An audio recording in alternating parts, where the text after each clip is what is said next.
भारतीय मूल के पराग अग्रवाल बने ट्विटर के नए सीईओ। टॉप 500 कंपनियों में सबसे युवा सीईओ। ट्विटर के फाउंडर जैक डोर्सी बोले, पराग पर मुझे गहरा भरोसा। मध्य प्रदेश के गृह मंत्री नरोत्तम मिश्रा ने प्रेस कॉन्फ्रेंस की आयोजित। कहा, मध्य प्रदेश में नहीं आने देंगे तीसरी लहर। सूदखोरी को लेकर भी दिया बयान।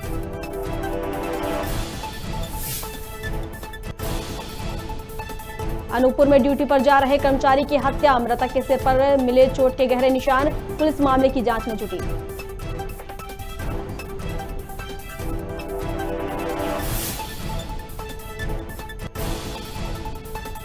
बदनावर में बकाया राशि वसूली का अनोखा अभियान। ढोल बजाकर बकायेदारों से वसूला पैसा। नगर परिषद ने 39,000 से ज्यादा की वसूली की।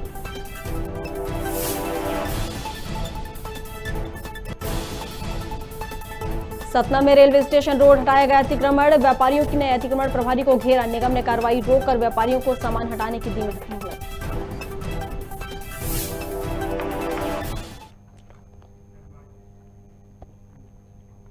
नमस्कार, खबर भारत देख रहे हैं आप। मैं हूं आपके साथ प्रियंका। चलिए बढ़ते हैं खबरों की ओर। मध्य प्रदेश के गृह मंत्री नरोत्तम मिश्रा ने एक प्रेस कॉन्फ्रेंस आयोजित की है, जिसमें उन्होंने कोरोना संक्रमण को लेकर बताया कि मध्य प्रदेश में पिछले 24 घंटों में 20 नए मामले सामने आए हैं। वहीं 27 मरीज ठीक हुए हैं। इसके साथ ही तीसरी लहर की आशंका पर मिश्रा ने कहा कि सीएम शिवराज सिंह चौहान ने खुद समीक्षा की है। प्रदेश में ऑक्सीजन प्लांट लगभग सभी चालू हो गए हैं। तीसरी लहर को लेकर मध्य प्रदेश में नहीं आने दिया जाएगा। इसके अलावा सूदखोरी पर भी मध्य प्रदेश में अभियान की शुरुआत करने पर भी गृह मंत्री ने बात कही। कोरोना के क्षेत्र में 20 नए प्रकरण पिछले 24 घंटे में आए हैं और 27 लोग ठीक होकर के अपने अपने घरों को गए हैं। मैं यह कहना प्रासंगिक समझता हूं कि इन 20 में से 14 मामले भोपाल के और 5 मामले इंदौर के हैं। ऐसे 19 दो जगह के हैं। बाकी प्रदेश में एक प्रकरण कोरोना का आया है। हमारे यहां पर अब 119 एक्टिव केस संपूर्ण मध्य प्रदेश में बचे हैं, जबकि सैंपल हमने 53,050 सैंपल कर लिए हैं। संक्रमण दर हमारी 0.04% है, जबकि रिकवरी की दर 98.6 पर स्थिर बनी हुई है। उनके नेताओं ने प्रारंभ में ही वैक्सीन के बारे में इतने भ्रम फैलाए थे कि वैक्सीन लगवाओगे तो नपुंसक हो जाओगे। वैक्सीन में चर्बी मिली हुई है।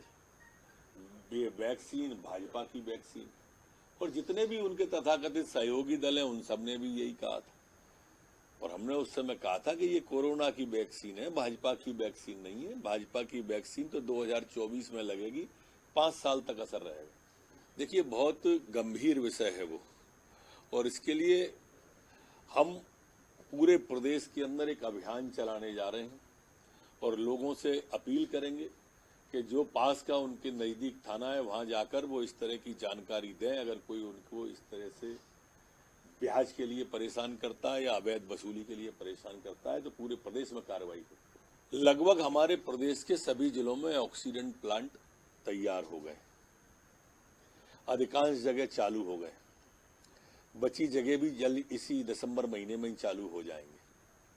स्वयं मुख्यमंत्री जी ने समीक्षा की है और ऑक्सीजन की कमी ना हो, रेमडेसिविर इंजेक्शन की कमी ना हो, पलंग की कमी ना हो, सारी व्यवस्थाएं चाक चाबंद करके मध्य प्रदेश की सरकार रखी हुई है। हम ऐसी कोई भी लहर अगर कहीं से सिर उठाएगी तो उसका फन कुचल देंगे। अनूपपुर जिले के बिजरी थाना अंतर्गत सरस्वती स्कूल के पास बिजरी कॉलोनी के प्रमुख मार्ग पर कॉलोनी कर्मी की हत्या का मामला सामने आया है।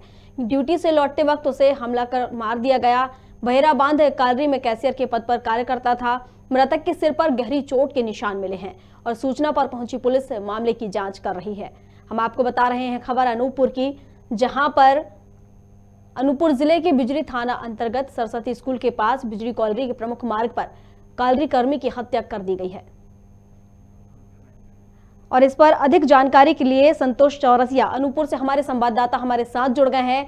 संतोष, कॉलोनी कर्मी की हत्या कर दी गई है। एक कॉलोनी कर्मी था जो वो लौट रहा था और उसकी हत्या कर दी गई, क्या अपडेट आपके पास?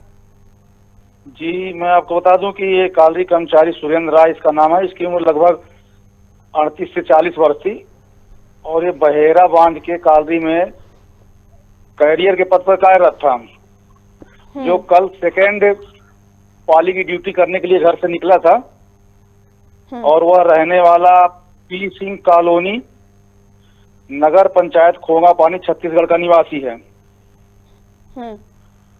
और वह जो है क्या नाम है अपनी 2 व्हीलर गाड़ी से जा रहा था, तभी जो है उसको वो अपने दोस्तों के साथ शायद ये पता चल रहा है कि शराबखोरी किया, शराब वगैरह पिया और उन्हीं के बीच में कुछ झड़प हुई होगी और जो है उसकी मौत हो गई है। सुबह उसे उसका शव देखने को मिला है। तो ये जो हत्या की गई है तो कब का मामला बताया जा रहा है, कितने बजे हुई है ये हत्या? ये आज देर रात्रि का मामला बताया जा रहा है, क्योंकि ड्यूटी के लिए लगभग घर से 10 बजे निकला था वो। तो 10 बजे के बाद की ही बात है।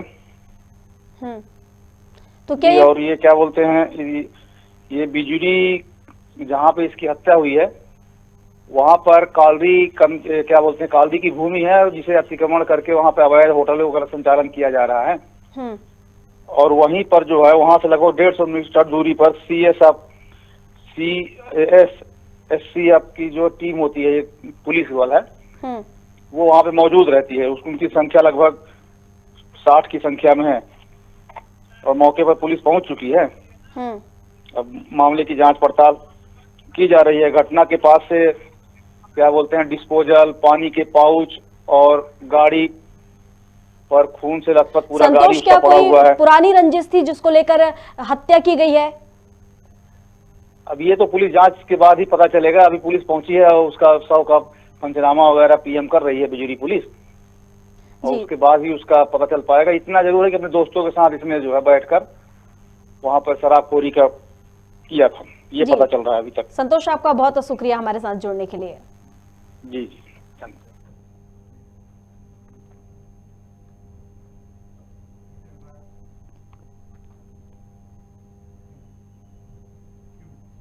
चलिए अगली खबर की ओर बढ़ते हैं। नगर परिषद बदनावर के द्वारा राजस्व वसूली अभियान के तहत अनोखा तरीका अपनाया गया। राजस्व की समीक्षा के बाद सीएमओ आशा जितेंद्र भंडारी ने नाराजगी जाहिर की है। इसके बाद वे खुद नगर परिषद कर्मचारियों के साथ ढोल लेकर बकायेदारों के यहां पहुंचे। 1 घंटे चले अभियान के बाद नगर परिषद ने 39,268 रुपए की वसूली की है।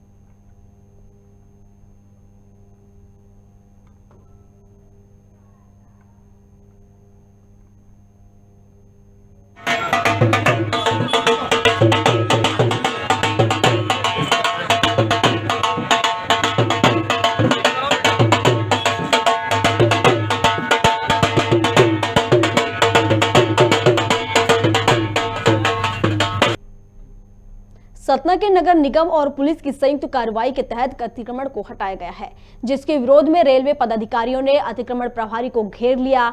साथ ही व्यापारियों ने आरोप लगाए हैं कि बिना सूचना दिए अतिक्रमण हटाने की कार्रवाई की गई है।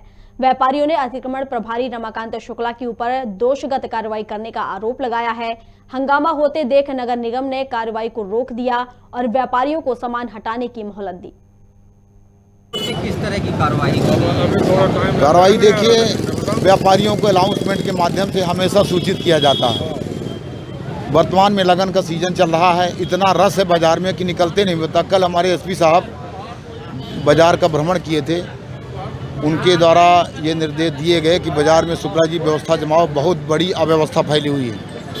एसपी साहब को भी निर्देश उन्होंने दिया, टीआई साहब को दिया, हमको भी निर्देश दिया।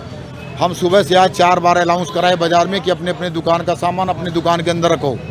कोई भी व्यापारी इस बात को मानने को तैयार नहीं था। तो इसके बाद हम लोग यहाँ सिटी कोतवाली आए, 5 बजे से हमारी हटाने की कार्रवाई शुरू। काफ़ी सामान जब्त किया गया है। कोई नाली के ऊपर जो इंक्रोचमेंट किया गया था 2016 में संतोष मिश्रा साहब कलेक्टर थे, उनके द्वारा इस नाली को ओपन कराया गया था। इसके बाद भी व्यापारी बड़ी ऊंचा कर लिए। प्रशासन द्वारा इसकी सूचना पहले नहीं दी गई। आज नगर निगम द्वारा जो भी कार्रवाई की गई है वो निंदनीय है और व्यापारियों ने मतलब इतना खौफ है इनका। व्यापारी जो अतिक्रमण कर्मचारी हैं वो दुकान के अंदर से सामान उठा के करीब लाखों का सामान ये लेके गए हैं, जिसमें सभी व्यापारी गण परेशान हैं। जिसकी पूर्व में कोई सूचना नहीं दी गई।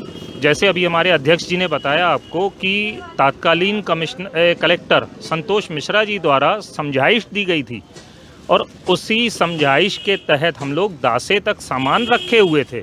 इसके अलावा कोई आगे नहीं बढ़ाया हुआ था, लेकिन उसके बाद भी नगर निगम के कर्मचारियों ने तोड़फोड़ की है और यहाँ तक कि व्यापारियों से अपशब्दों का भी इस्तेमाल किया है। बिना पूर्व सूचना के स्टेशन रोड के व्यापारियों को बहुत ज़्यादा परेशान किया, तोड़फोड़ की। तोड़फोड़ ही बस नहीं, बिना किसी सूचना के इन्होंने दुकान में घुस करके सामान की लूटपाट तक की और साथ में नगर निगम की गाड़ी थी, उसमें सामान लादा गया। ये सब काम रमाकांत के निर्देशन में हो रहा था।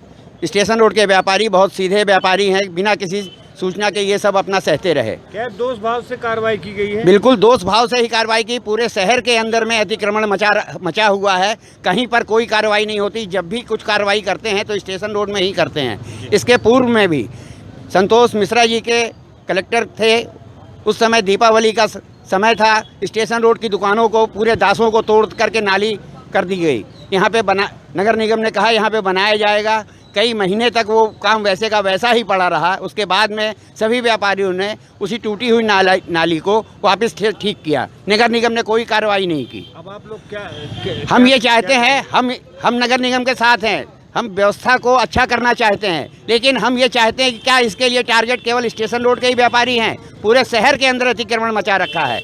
आप पन्नीलाल चौक देखिए, रुई मंडी को नहीं हटा पाई है आज तक, कितनी मरतबा हटाने बात हुई। सुभाष चौक को देखिए, कंवरराम टाकीज को देखिए, स्टेशन रोड के सामने, स्टेशन मतलब हॉस्पिटल के सामने देखिए, पूरे शहर को देखिए। जय स्तंभ चौक में देखिए, हजारों ठेले खड़े रहते हैं। किन पे क्या कार्रवाई नगर निगम नहीं करती? हमेशा टारगेट स्टेशन रोड ही रहता है। कोई अंदाज नहीं है। दुकानों के अंदर घुस करके शटर गिरा हुआ के अंदर शटर उठा करके कर्मचारी सामान गाड़ी में लोड किए हैं। दीवारें भी तोड़ी गई हैं। दीवार दासे भी तोड़े गए हैं। कृषि मंत्री कमल पटेल ने मुख्यमंत्री शिवराज सिंह चौहान की तुलना टंटिया मामा से की है। उन्होंने कहा कि शिवराज सिंह चौहान टंटिया मामा का ही पुनर्जन्म है। साथ ही पटेल ने कहा कि टंटिया मामा कन्याओं का विवाह करते थे और शिवराज मामा भी कन्याओं का विवाह करते हैं। टंटिया मामा भी दुबले थे और शिवराज सिंह चौहान भी दुबले हैं। टंटिया मामा 4 अप्रैल 1884 में जन्मे थे, 42 में, और 47 साल की उम्र में कुर्बान हुए, शहीद हुए देश के लिए। लेकिन हमारी संस्कृति में पुनर्जन्म होता है कि नहीं होता? मानते हो कि नहीं मानते हो पुनर्जन्म? एक टंटिया मामा 1842 में हुए और दूसरे मामा शिवराज सिंह चौहान। टंटिया मामा इसलिए कहते हैं कि वो दुबले पतले थे। हमारा मुख्यमंत्री भी टंटिया ही दुबला पतला है, उनको भी मामा कहते हैं। टंटिया मामा भी कन्याओं का विवाह कराते थे, हमारे मामा भी कन्याओं का विवाह कराते हैं। टंटिया मामा भी बड़े लोगों को लूट कर गरीबों में बांटते थे। हमारा मामा लूट नहीं रहा, लेकिन जो टैक्स लगाते वो बड़े लोगों पर लगाते और गरीबों में बांटते। समानता है। तो एक तरह से ये कह ले कि टंटिया मामा का पुनर्जन्म शिवराज सिंह चौहान के रूप में, मुख्यमंत्री के रूप में हुआ है, जो पूरे प्रदेश को अपना परिवार मानते हुए आगे बढ़ाने का काम कर रहा है। इन दिनों युवा नेता आकाश गोविंद सिंह राजपूत सुर्खी विधानसभा क्षेत्र में लोकल फॉर वोकल को प्रमोट कर रहे हैं। इसी अभियान का मुख्य उद्देश्य भारत के संसाधनों में बनी वस्तुओं को भारत में ही उपयोग में लाना है।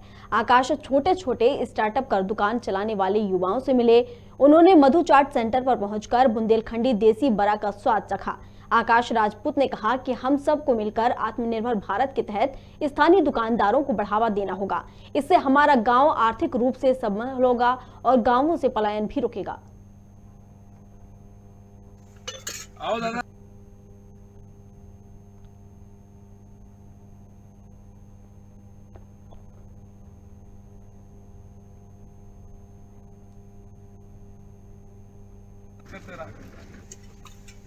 अब यहाँ पेन कर दो थोड़ा। मध्य प्रदेश में भारतीय जनता पार्टी अपने मंत्रियों पर नकेल कसने की तैयारी में दिख रही है। खाद्य मंत्री बिसाहुलाल सिंह के विवादित बयान से मचे बवाल के बाद पार्टी के राष्ट्रीय संगठन महामंत्री BL संतोष ने मध्य प्रदेश के मंत्रियों के साथ भोपाल में महत्वपूर्ण बैठक की है। हालांकि बैठक में बिसाहुलाल समेत आदिवासी मंत्री नहीं पहुंचे। सूत्रों की माने तो संगठन महामंत्री ने मंत्रियों से कहा है कि कोई जितना भी बड़ा नेता हो, कोई कितना भी बड़ा नेता क्यों ना हो, संगठन के लिए एक आम आदमी कार्यकर्ता ही है। इसके साथ ही मंत्रियों को संगठन और सरकार के साथ बेहतर तालमेल के साथ काम करने की हिदायत भी दी गई है। बैठक के बाद मंत्रियों ने अपनी राय व्यक्त की है। माननीय BL संतोष जी, हमारे राष्ट्रीय संगठन महामंत्री जी का प्रवास चल रहा है और प्रवास के निमित्त कई प्रकार की बैठकें आप सबको ध्यान में ही है।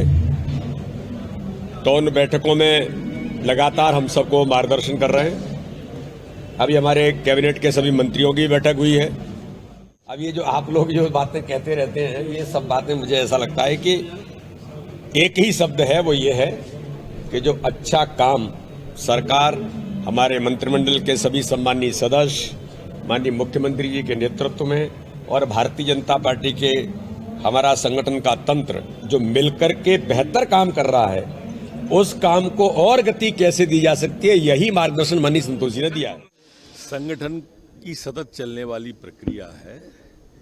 कोई मंत्री हो, विधायक हो या सांसद हो, पहले वो भाजपा का कार्यकर्ता है, उसके बाद सब कुछ है। और इसलिए स्वाभाविक रूप से पार्टी हित में क्या हो सकता है, जनहित में क्या हो सकता है, ये विषय मुख्य होता है। भैया, वैचारिक अधिष्ठान निर्विघ्न नीचे तक पहुंचे, उसी के लिए सतत प्रयास होते हैं। सब समन्वय के साथ, संवेदनशीलता के साथ वैचारिक अधिष्ठान को जन जन तक, नीचे तक पहुंचाए।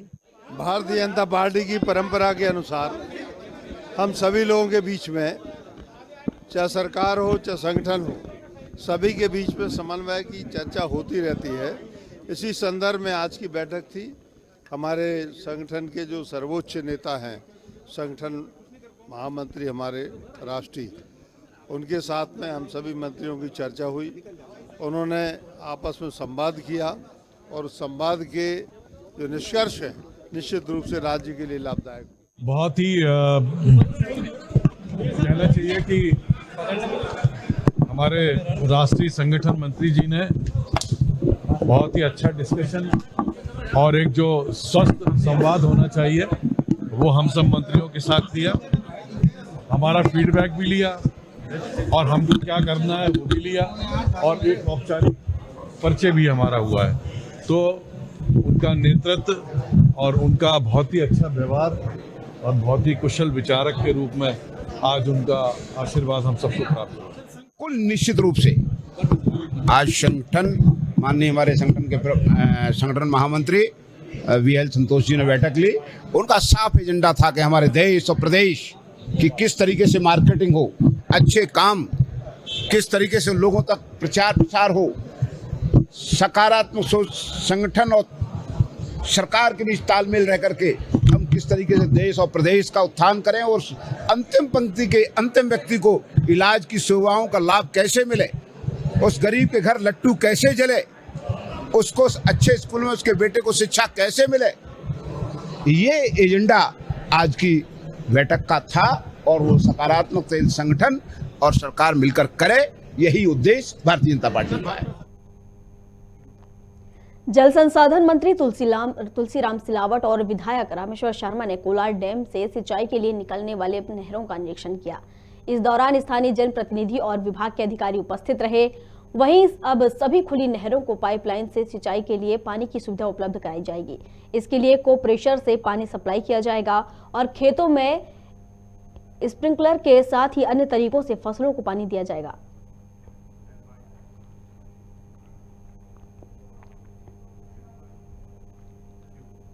कांग्रेस के बाद अब समाजवादी पार्टी शिवराज सरकार पर हमलावर हो गई है। समाजवादी पार्टी प्रदेश अध्यक्ष ने कोरोना को लेकर शिवराज के फैसले पर भी सवाल खड़े किए हैं, जिसमें 18 साल से कम उम्र के बच्चों के लिए आदेश दिए हैं कि स्कूल 50% क्षमता के साथ खुलेंगे। इस पर सपा के प्रदेश अध्यक्ष यश भारती ने कहा कि विद्यार्थी क्या 18 वर्ष से बड़े नहीं होते हैं। उद्देश्य था आप सब साथियों को बुलाने का, वो ये था कि जो हमारे देश के भविष्य हैं, नौनिहाल हैं, जिनके लिए स्कूल खोले जा रहे हैं 100% क्षमताओं के साथ में, जब पालक ने विरोध किया, जब अन्य लोगों ने विरोध किया, तो सरकार ने एक आनन फानन में निर्णय ले लिया कि 50% क्षमताओं के साथ में स्कूल खोले जाएंगे। लेकिन रहेंगी वो लगभग 100% क्षमताएं, क्योंकि 50% एक दिन, 50% दूसरे दिन बच्चे मंगाए जा रहे हैं। तो ये बच्चों के साथ जो खिलवाड़ हो रहा है, जो पालकों के साथ खिलवाड़ हो रहा है, बिना किसी तैयारी के, बिना किसी योजना के साथ में बार बार निर्णय ले लेना और बच्चों के साथ में खिलवाड़ करना, इसीलिए आप साथियों को बुलाया गया है। लेकिन ना वैक्सीनेशन का पता है, ना व्यवस्थाओं का पता है, किसी तरीके की सरकार की कोई तैयारी नहीं है। निजी विद्यालय खोल दिए गए हैं, उनको एक विशेष पैकेज देकर के राहत दे, ताकि वो स्कूल चलाने के ऊपर, पालकों के ऊपर दबाव ना बनाए, फीस को लेकर के दबाव ना बनाए, क्योंकि जब मान्यताएं दी जाती है तो इन संस्थाओं को नो प्रॉफिट नो लॉस का कहा जाता है, और जब बात आती है संचालन की तो सरकार स्वयं इनसे व्यावसायिक दर पे बिजली का बिल लेती है, व्यावसायिक दर पे संपत्ति कर लेती है। तो ये जो निजी क्षेत्र का व्यावसायीकरण खुद सरकार कर रही है, जिसका अंत में दबाव लास्ट यूजर यानी पालकों के ऊपर आता है, उसको तत्काल बंद करना चाहिए। शैक्षणिक संस्थानों को व्यावसायीकरण नहीं होने देना चाहिए, इस ओर सरकार को ध्यान देना चाहिए, ताकि पालक एक अच्छी गुणवत्ता शिक्षा बच्चों को दे पाए और सरकारी व्यवस्था सबसे पहले दुरुस्त हो जाए, ताकि पालक निजी क्षेत्र में अपने बच्चों को भेजने के लिए मजबूर ना हो। ठीक। एक जबलपुर में एक महिला गायब हो गई, विदेशी महिला। इस बात पे बाद में आएंगे। एक विशेष बात और है कि मुख्यमंत्री के जो इवेंट हो रहे हैं, उस इवेंट के लिए निजी विद्यालयों की बसों का अधिग्रहण इंदौर में किया जा रहा है। कलेक्टर मनीष सिंह जी ने यह आदेश जारी किया है कि जितनी भी निजी स्कूलों की बसें हैं, उनको अधिग्रहण करते हुए उसमें लोग ले जाए जाएंगे, यानी बच्चों के साथ में खिलवाड़ किया जाएगा। जिन स्कूल की बच्चों की बसों में केवल बच्चों को बैठना चाहिए, किसी और को नहीं बैठना चाहिए, जिसकी एक अपने आप में गाइडलाइन है, उसमें अगर बड़े लोगों को बैठाया जाएगा तो कैसे बच्चे सुरक्षित रहेंगे। तो मेरा विशेष आग्रह है कि बच्चों की चीजों के लिए केवल बच्चों को इस्तेमाल होने दिया जाए। सरकार अपने इवेंट पे विद्यालय के लोगों को इन्वॉल्व ना करें, ताकि बच्चे सुरक्षित रहें। तत्काल इस तरीके के आदेशों को निरस्त करना चाहिए, और जो भी अधिकारी इस तरीके की चीजें करते हैं उन पर कड़ी कार्रवाई होनी। भाजपा किसान मोर्चा की राष्ट्रीय कार्यकारिणी सदस्य और पूर्व चाचौड़ा विधायक ममता मीणा ने बीनागंज में एक पीड़ित परिवार को आर्थिक सहायता राशि स्वीकृत करवाई है। बता दें कि साईधाम बीनागंज निवासी राजू कुशवाहा को कुछ दिन पहले मृत्यु हो गई थी, जिसके बाद उनका परिवार आर्थिक तंगी से जूझ रहा है। इसी को देखते हुए मृतक राजू की पत्नी को पूर्व विधायक ने 2,05,000 की सहायता राशि देकर आर्थिक मदद की है। मदद मिलने के बाद पीड़ित परिवार ने ममता को धन्यवाद किया। आपका बहुत बहुत धन्यवाद है, ममता दीदी का और गुलाब भैया का बहुत बहुत धन्यवाद है। कोटि कोटि प्रणाम है आपको। मैं बहुत परेशान थी, बहुत दुखी थी, इसलिए सर ने और मैडम ने मेरी बहुत सहायता की, इसके लिए बहुत बहुत धन्यवाद है आपको। 2 लाख रुपए और 5,000 आए हैं खाते में, ये आपका बहुत बहुत धन्यवाद है सर, बहुत बहुत धन्यवाद मैडम जी, आपको बहुत बहुत कोटि कोटि प्रणाम है।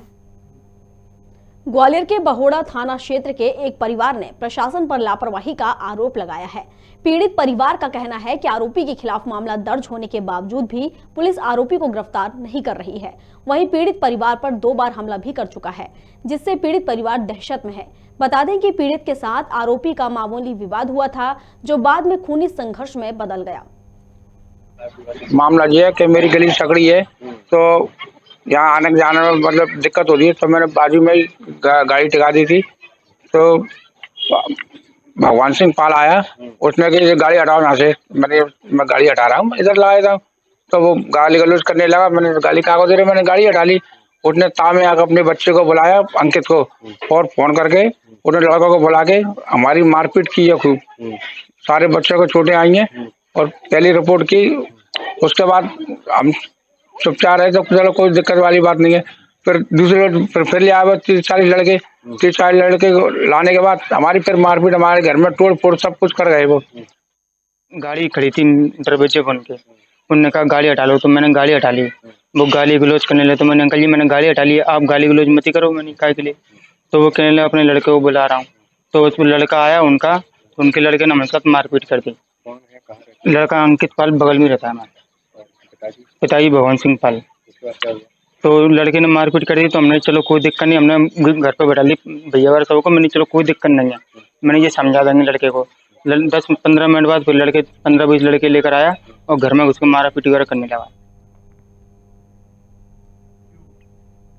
सतना जिले में एक बार फिर कोरोना का खौफ बढ़ रहा है। सतना जिले के मैहर में दूसरी लहर के बाद अब पहला कोरोना पॉजिटिव मरीज मिला है, जहां के सामुदायिक स्वास्थ्य केंद्र में कोरोना पॉजिटिव मरीज पाया गया है। यह संक्रमित व्यक्ति सड़क निर्माणाधीन कंपनी L&T में कार्यरत कर्मचारी है।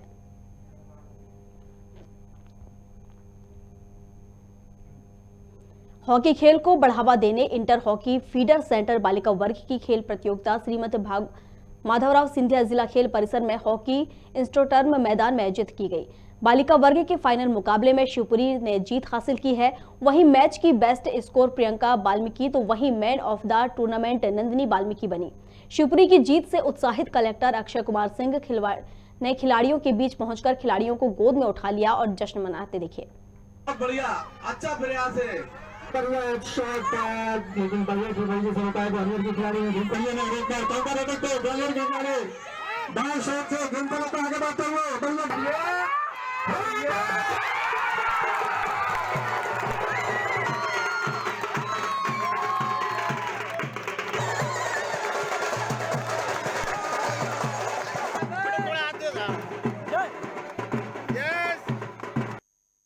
मैंने अपने बच्चों को एक ही चीज सिखाया है कि बेटा धैर्य के साथ खेलो, आज नहीं तो कल हम अवश्य जीतेंगे। आज की जीत के बाद क्या करेंगे आप? जीत के बाद जब मेरी टीम हार रही थी ना, मैंने कहा बेटा थोड़ा पेशेंस रखो, पासिंग से खेलो और वहाँ पे डी के अंदर अपने को शॉट बनाना है, पास नहीं देना है अच्छे से। अब तुम कर सकते हो, जीतोगे, मुझे मालूम है।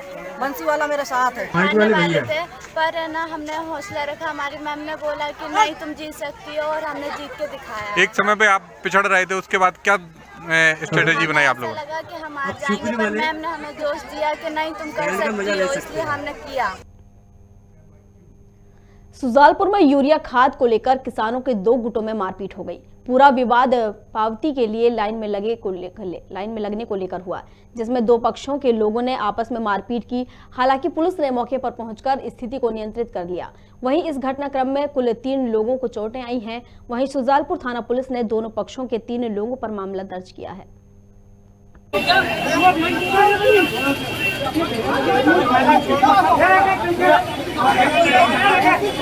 डबरा के सिमरिया गांव में बेटे को काटने पर गुस्साए पिता ने बेजुबान जानवर को बेरहमी से मार दिया, जिसे लेकर animal rights activist Maneka Gandhi ने संज्ञान लिया। वहीं PFA एनिमल लवर टीम के सदस्य भी ग्वालियर पहुंचे और मामले की कार्रवाई करने की मांग की। झोला छाप डॉक्टर पर धारदार हथियार और चप्पलों से श्वान को मारते हुए वीडियो तेजी से वायरल हो रहा है। आपको बता दें कि डबरा पुलिस वायरल वीडियो की जांच कर आगे की कार्रवाई कर रही है।